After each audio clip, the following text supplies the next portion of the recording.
she is in half of her glory. Not finished yet, but getting close. Some things to wrap up. It's the CP22.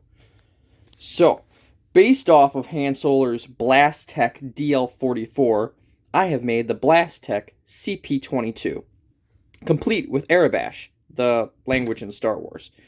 So, basically, obviously, what we have is a AR-15 chassis, AR-15 upper, AR-15 lower, and some extras I added on. Where do I start? Let's start at the muzzle. So, this is actually a blast forwarder.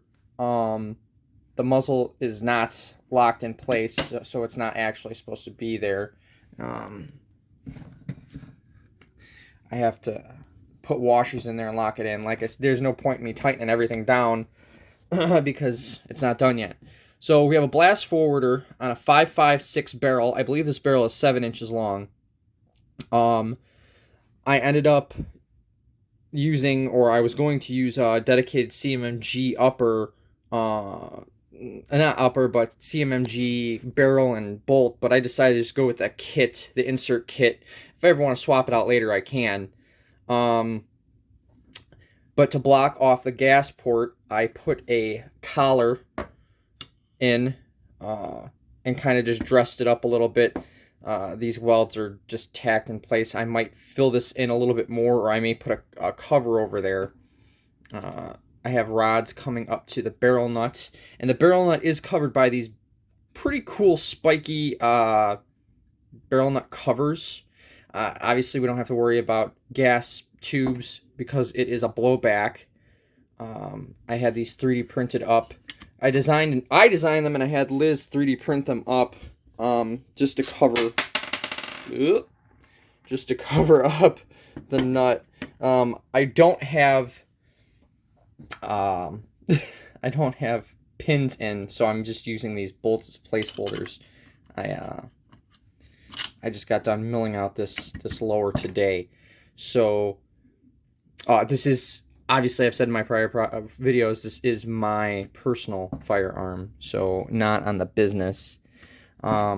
This is a billet upper. I'm not going to mention the name of the company just because I was so disappointed with how janky it was, and I didn't want to use. I bought 2 of these, and I complained to them. It was really loose in all the upper or lowers that I had. I had a Colt and an Anderson, and I think an Arrow Precision, and it was loose in all of them.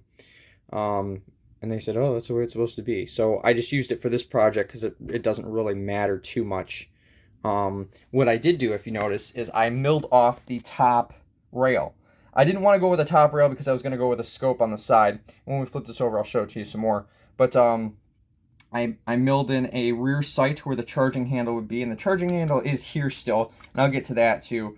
So we have rear sight, and we have front sight. I have a notch in there. Who knows how accurate it's going to actually be. You can see the sight picture, but, you know, it's a fun gun.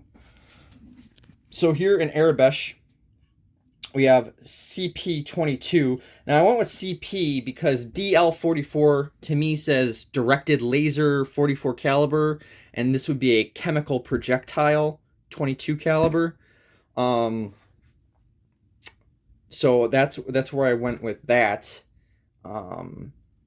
This is WF Alpha. That's I believe it's work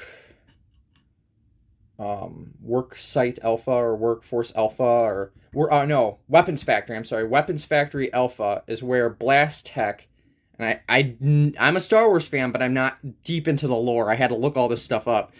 Weapons Factory Alpha is where Blastech built the DL44. Weapons Factory Alpha is where they built the CP22. So that's an Arabesh as well. All this is pretty much all that's an Arabesh. But we have safe, fire, and I wanted to do vaporize, but I couldn't fit vaporize on. And you can see I barely made it with the selector hole. So this is atomize. I believe it's atomize. Pretty sure it's atomize. But I know this is safe and this is fire, and I believe this is vaporize wouldn't fit on there, so I had to put atomize. It gets the point across. You know, it's the same but different. Here we have a 1911 grip. So this is a, I don't remember who built this, but it's a grip adapter for 1911 grips for the AR-15. I have not put anything in here yet. I might end up doing like I don't know, maybe something a little bit more dramatic than your just general trigger guard. I'm not exactly sure. I haven't gotten that far. It's still a work in progress, obviously. Here we have a Spike's, I think it's Spike's Tactical buffer tube plug. That might get changed out as well. I don't know. It kind of looks very, very earthy. So, I mean, obviously all this stuff is from Earth, but I tried to dress it up as much as I could. I don't know. It may get replaced because the bolt doesn't actually impact that. It comes up here. It's like braced up here on the upper. So it doesn't really need to be there. It could be 3D printed. I may come up with something a little bit more crazy. Maybe not. I don't know. But as for that side, I gotta be careful. So this thing is heavy, very heavy. But I think it's going to be really cool.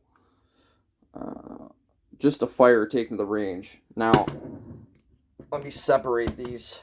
Well, let's flip it over and then I'll separate. I'll show you the charging handle. So, oh, there it goes. Ah! So what I ended up doing was, since I took the, I was gonna take the rail and I was gonna have a 90-degree offset pick mount, and I was like, no, I'm not gonna do that. I'm gonna drill holes into the side and I'm gonna tab them. So what I ended up doing was I put 5 holes into the side, spaced them 18 millimeters apart. I then milled out this cheap eBay scope mount, and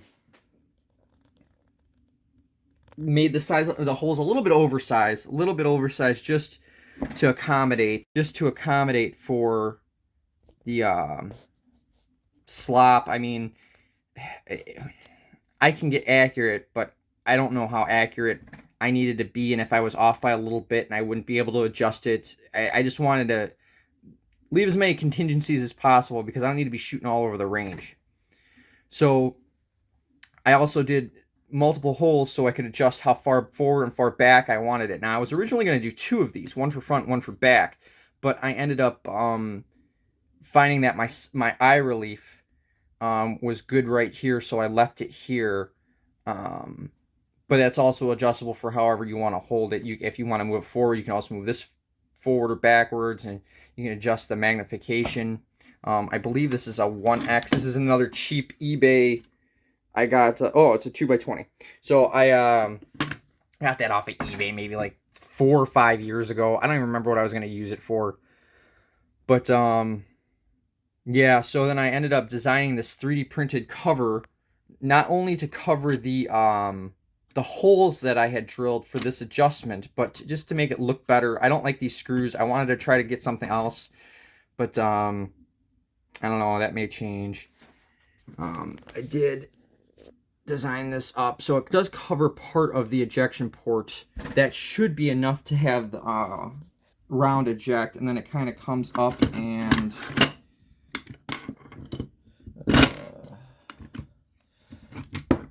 about to do some sketchy shit due to it's not loaded.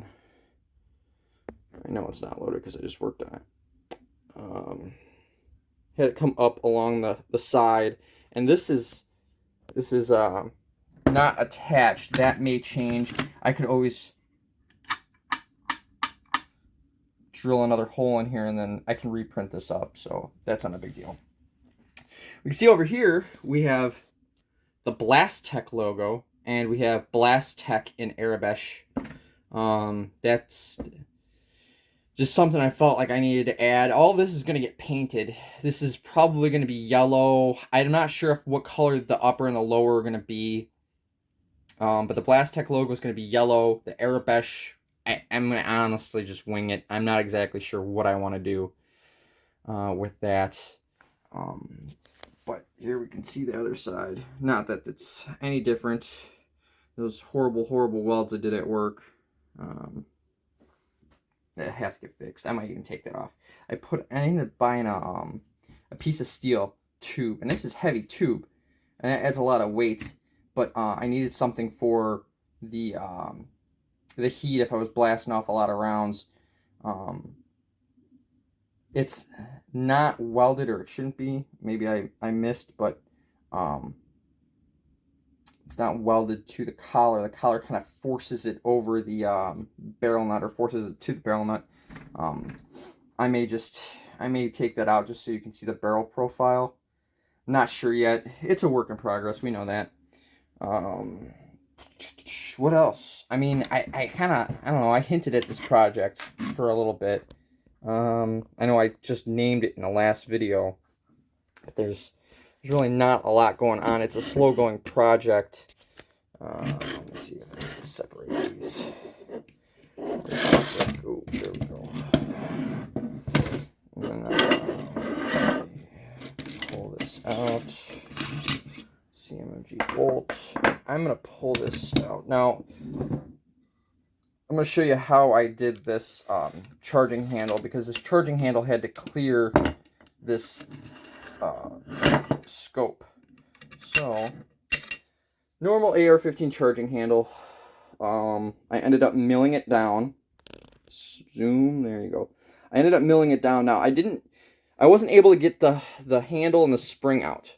So, I ended up just milling it flat, and I ran into the spring, but that's okay, because I ended up cutting that part off. And then I kind of shoved it in there, and I put a Allen head plug in there, which may probably get filled in with like a JB weld. This chunk of metal, or this chunk of aluminum, was weak and it popped off.